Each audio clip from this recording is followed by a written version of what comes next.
सुनीता एक विधवा थी जो अपनी बेटी मीना के साथ धौलपुर गांव में रहती थी। कभी उसका अपना ढाबा था, लेकिन पति की लंबी बीमारी में घर-बार ढाबा सब बिक गए। पति के मरने के बाद लाला सेठ के यहाँ किराए के मकान में वह रहने लगी और अपने ही ढाबे में जगन के यहाँ बर्तन मांजने का काम करने लगी। देखो सुनीता भाभी, मुझे रोज रोज पैसों के लिए बोलना अच्छा नहीं लगता। 4 महीने हो गए, तुमने किराया नहीं दिया। अगर 3 दिन में किराया नहीं मिला तो तुम दोनों माँ बेटी को घर से निकाल के ताला लगा दूंगा, बता रहा हूँ। ऐसा मत करना लाला भैया, हम माँ बेटी कहाँ जाएंगे। तुम तो जानते हो रामा को, वह 5 महीने से पैसा नहीं दे रहा है। कहता है कि ढाबे में घाटा चल रहा है, जबकि ढाबे में ग्राहक भरे रहते हैं। मुझे तुम्हारे ढाबे और उसके मालिक रामा से कुछ लेना देना नहीं। मुझे तो मेरे मकान के किराए से मतलब है।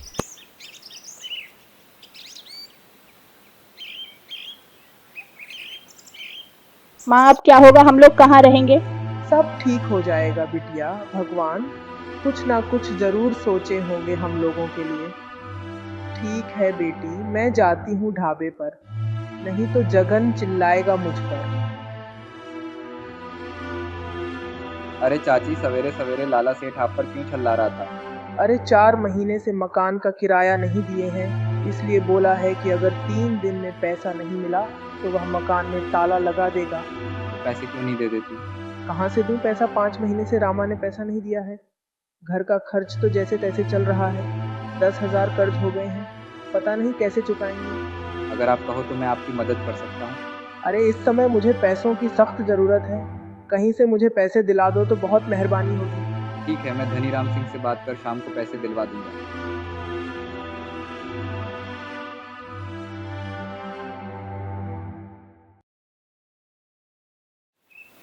आओ भाभी आओ, बहुत जल्दी आ गई, आराम से आती, इतनी जल्दी क्या थी।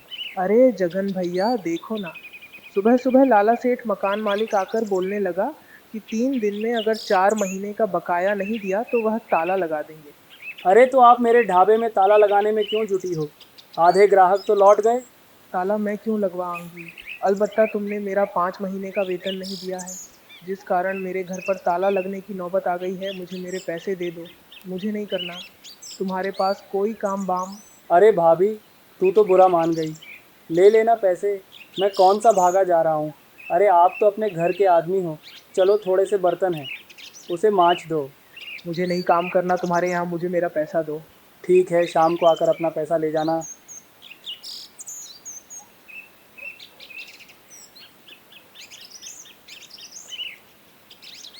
देखो भाभी, ऐसा है कि हरी ने बताया है कि आप बहुत मुसीबत में हो, तो मैंने सोचा कि तुम्हारी मदद कर दूं। तुम्हारे खेत वाली ज़मीन के बदले तुम्हें 50,000 दे सकता हूं।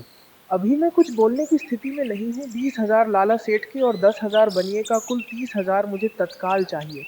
ठीक है, तो ये लो, पूरे 50,000 ज़मीन का कागज़ दे दो। यह ज़मीन हमारे पूर्वजों की अंतिम संपत्ति थी। मीना के बाबूजी की बीमारी में भी मैंने इसे नहीं बेचा, लेकिन आज हम इस गांव में पूरी तरह से किराएदार हो गए।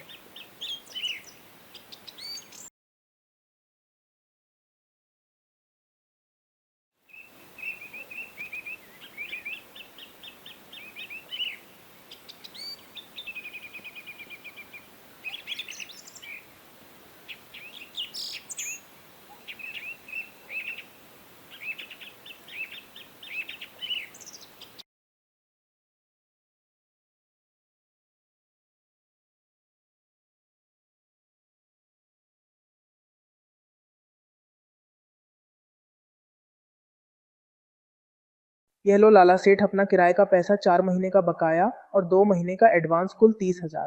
इसकी क्या जरूरत थी? मैंने तो ऐसे ही कहा था कि ताला लगा दूंगा। वैसी बात नहीं है लाला, मुझे खुद खराब लगता था।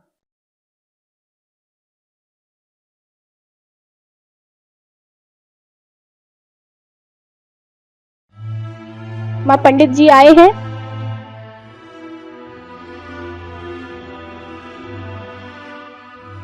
प्रणाम पंडित जी, कहिए कैसे आना हुआ। मीना जा, कुछ पंडित जी के लिए खाने को लिया। अरे नहीं नहीं, वो मैंने सुना कि तुमने अपनी ज़मीन होशियार सिंह को बेच दी है और वो उस पर शराब का कारखाना खोलने वाला है। हाँ पंडित जी, आपने बिल्कुल सही सुना है। क्या करती, बहुत सारे कर्ज हो गए थे। लाला सेठ का भी मकान का किराया 4 महीने से बकाया था। ऊपर से जगन के यहाँ मैंने काम भी छोड़ दिया। मेरे पास और कोई चारा नहीं बचा था। लेकिन होशियार सिंह ने मुझे यह नहीं बताया कि वहाँ पर शराब की फैक्ट्री खोलने जा रहा है। बात तो तुमने सही कही है सुनीता, परंतु तुम अब करोगी क्या? कुछ सोचा है? लीजिए पंडित चाचा, मेटी के पराठे खाइए। वो क्या है ना, घर में सिर्फ मेटी ही थे। अरे बेटी, इसकी क्या जरूरत थी? मैं तो बस यूं ही हालचाल पूछने आ गया था। हम गरीबों से जो बन पड़ा वही खिलाएंगे पंडित जी। अरे बाप, इतना स्वादिष्ट मेटी पराठा मैंने जीवन में अभी तक नहीं खाया। मीना, क्या तूने अपने हाथों से पराठे बनाए हैं? हाँ क्यों पंडित चाचा? सुनीता, मीना के हाथों में इतना अच्छा हुनर है। मैं तो कहता हूँ कि मेटी पराठे की दुकान खोल लो। इतना अच्छा हुनर रखते हुए दूसरों के ढाबे पर काम करना कहाँ की अक्लमंदी है। ठीक है पंडित जी, कुछ पैसे बचे हैं, हम मेटी पराठे की ही दुकान खोलेंगे। अब ठीक है बेटी, अब मैं चलता हूँ। कल पूर्णिमा है, अच्छा दिन है। मैं तो कहता हूँ कि भगवान का नाम लेकर कल से ही दुकान शुरू कर दो। देख कालू, तुम्हें एक बात बता रहा हूँ। मैंने सुनीता भाभी की ज़मीन बिकवाया है। अभी उसके पास ज़मीन के बहुत से पैसे पड़े हुए हैं। तुम चाहो तो हाथ साफ कर सकते हो, लेकिन चोरी का 2% मेरा होगा। हाँ, अरे ठीक है हरी, अगर तुम्हारी बात सही निकली तो मैं 2 नहीं पूरे 50 पर दूंगा तुम्हें।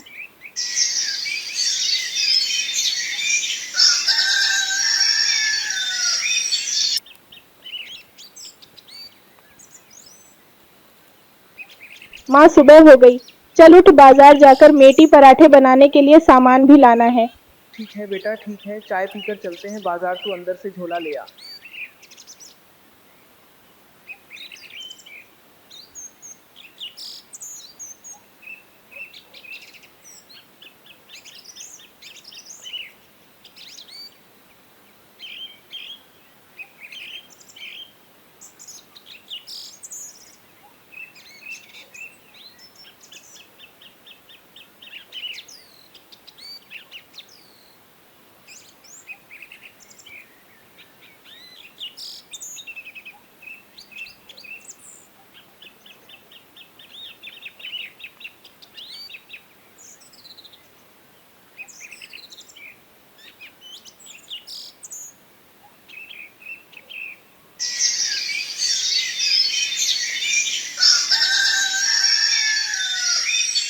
माँ हम बर्बाद हो गए, हमारे यहाँ चोरी हो गई, चोर सारा सामान ले गया, अब क्या होगा?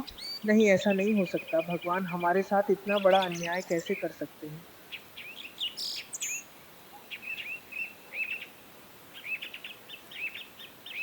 क्या हुआ भाभी? सवेरे सवेरे इतना हल्ला क्यों कर रही हो? क्या बताऊं लाला, हमारे तो नसीब ही छोटे हैं। जो कुछ भी इस गांव में मेरी ज़मीन बची थी वो बेचकर मैंने कर्ज चुकाया। सोचा कि एक दुकान खोलकर जीवन काट लूंगी, लेकिन कल रात चोरों ने सारा सामान और पैसे चुरा लिए। ओहो, बहुत बुरा हुआ आपके साथ। रो नहीं भाभी, सब ठीक हो जाएगा।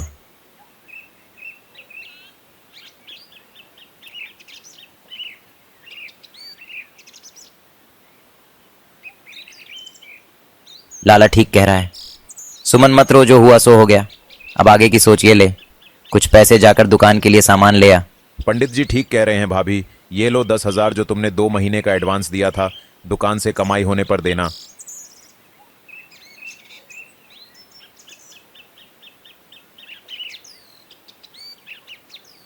राम राम भाभी, तुम्हारी दुकान के मेटी पराठे का बड़ा नाम सुना है। आज मेरी बीवी मायके गई हुई है, तो सोचा कि क्यों ना भाभी के हाथों का पराठा खाया जाए। आइए आइए सरपंच जी, ये छोटी सी दुकान खोली हूँ पराठा। मीना बेटी, सरपंच जी को मेटी पराठा लाकर दो। प्रणाम सरपंच चाचा, ये लो आपके पराठे। आह, सचमुच बेजोड़ है। जैसा सुना था उससे कहीं बेहतर पराठा है।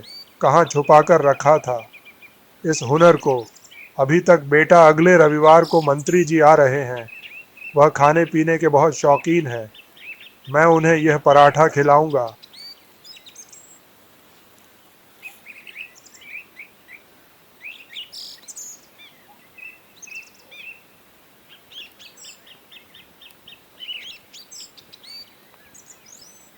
देखा सुनीता, मैंने कहा था ना कि मीना के हुनर को बाहर लाने की ज़रूरत है। कैसी चल रही है दुकान? बहुत ही अच्छी दुकान चल रही है, सब आपकी कृपा है। पंडित जी, अगर ऐसे ही चलता रहा तो जल्द ही अपना मकान बना लेंगे।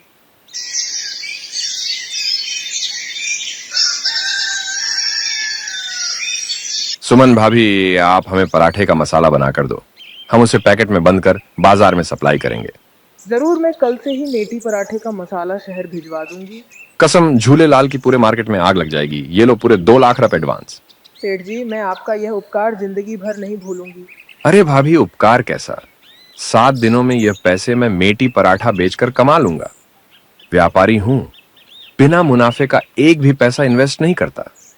हाँ, जल्द ही पूरे देश में मेटी पराठे का पैकिंग मसाला और पराठा फेमस हो जाता है। सुमन का धौलपुर गांव में सबसे बड़ा और खूबसूरत बंगला होता है। अगर आपको हमारी यह कहानी पसंद आई हो तो हमारे चैनल को सब्सक्राइब जरूर करें और हमारी ऐसी ही आगे आने वाले लेटेस्ट कहानी देखने के लिए हमें कमेंट जरूर करें।